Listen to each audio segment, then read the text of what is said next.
Renungan Sejuk. Renungan Selasa, Jumat dan Minggu. Menyelami sukacita kasih Amoris Laetitia agar makin beriman, faithful dan berbuah, fruitful, bersama para malaikat, para kudus di surga dan Bunda Maria. Dalam nama Bapa dan Putra dan Roh Kudus.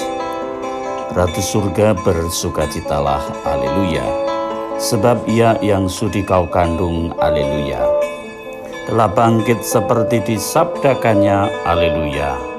Doakanlah kami pada Allah, haleluya.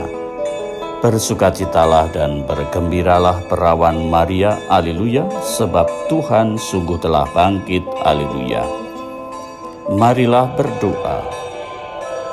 Ya Allah, Engkau telah menggembirakan dunia dengan kebangkitan Putra-Mu Tuhan kami Yesus Kristus.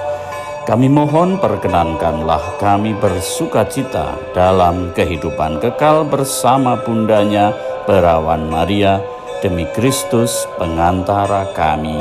Amin. Mendengarkan kunci dialog dalam keluarga. Cerita Romo kisah Samiun.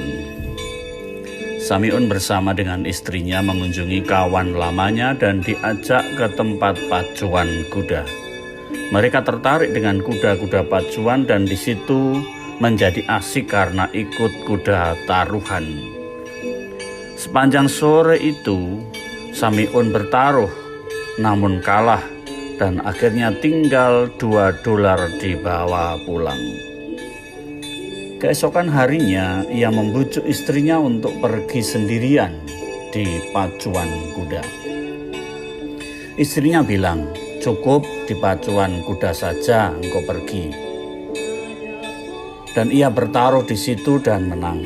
Ia terus bertaruh dan menang, sampai ia memperoleh $2.500. Dalam perjalanan pulang, ia melewati sebuah tempat games. "Berhentilah di sini dan masuklah." Begitulah kata hatinya. Di sini ada pacuan kuda. Dan benar, ia masuk ke ruang itu, lalu bertaruh. Tetapi ia kalah. Semua yang didapat di pacuan kuda itu lenyap. $2 yang kemarin tersisa dengan istrinya kini lenyap sudah. Begitu sampai di rumah, istrinya bertanya, "Bagaimana jadinya?"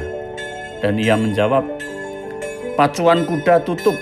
"Loh, kenapa sampai sore begini?" "Aku bekerja membersihkan kuda." Nah, begitulah jadinya bila tidak mendengarkan.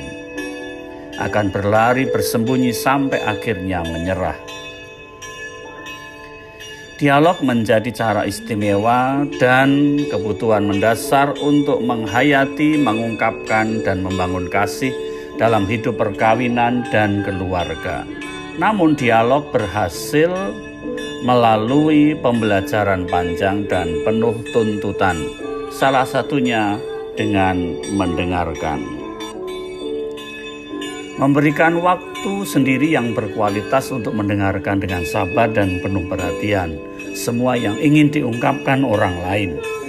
Hal demikian membutuhkan penguasaan diri untuk tidak berbicara sampai waktu yang tepat. Daripada menawarkan pendapat dan nasihat, kita perlu memastikan bahwa kita telah mendengarkan segala sesuatu yang harus dikatakan oleh orang lain. Ini berarti menumbuhkan keheningan batin yang memungkinkan untuk mendengar orang lain tanpa distraksi mental atau emosional. Jangan terburu-buru, singkirkan semua kebutuhan dan kekhawatiranmu, dan sediakanlah ruang. Seringkali pasangan tidak membutuhkan solusi bagi permasalahannya, namun ia butuh didengarkan. Ia ingin merasakan bahwa seseorang memperhatikan kesakitannya, kekecewaannya, ketakutannya, kemarahannya, harapannya, dan impian-impiannya. Betapa sering kita mendengarkan keluhan seperti ini. ia tidak mendengarkan saya. Meskipun kamu tampaknya melakukan hal itu, sesungguhnya kamu sedang melakukan yang lain. Saya berbicara kepadanya dan saya merasa sepertinya dia tidak sabar menunggu saya selesai. Ketika saya berbicara kepadanya, dia berusaha mengubah topik atau dia memberikan kepadaku tanggapan singkat untuk mengakhiri percakapan.